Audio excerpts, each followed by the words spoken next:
பார்த்தீங்கன்னா, ஸ்ரீபல்லிபுத்தூர்ல பார்த்தீங்கன்னா, ஒரு திருநங்கைய வந்து தீக்குளிச்சுட்டாங்க. என்னான்னு பார்த்தீங்கன்னா, அது 10, 20 எங்க கடைங்கள்ல வசூல் பண்ணி அவங்க வந்து வாங்கி சாப்பிடுவாங்க. அதான் அவங்க வாழ்வாதாரமே.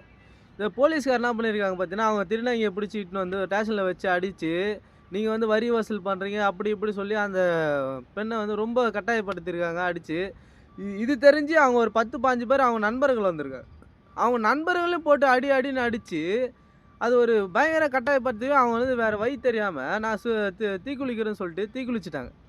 ஏங்க எவ்வளோ பேர் கஞ்சா வித்துட்டு, எவ்வளோ பொறுக்கித்தனம் பண்ணின்னு என்னென்ன பண்றாங்க. அதெல்லாம் வந்து இவங்க கண்ணுக்கு தெரியாதுங்க.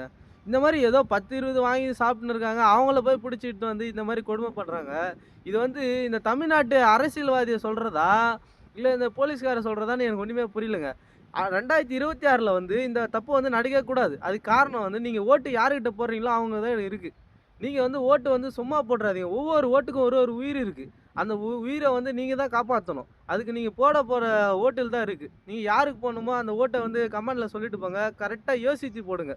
நீங்க பணம் தராங்க, இவங்க வராங்க, அவங்க வராங்கலாம் போட்றாதீங்க. ஒரு ஒரு நிமிஷம் யோசிச்சு அந்த ஓட்ட அழுத்துங்க.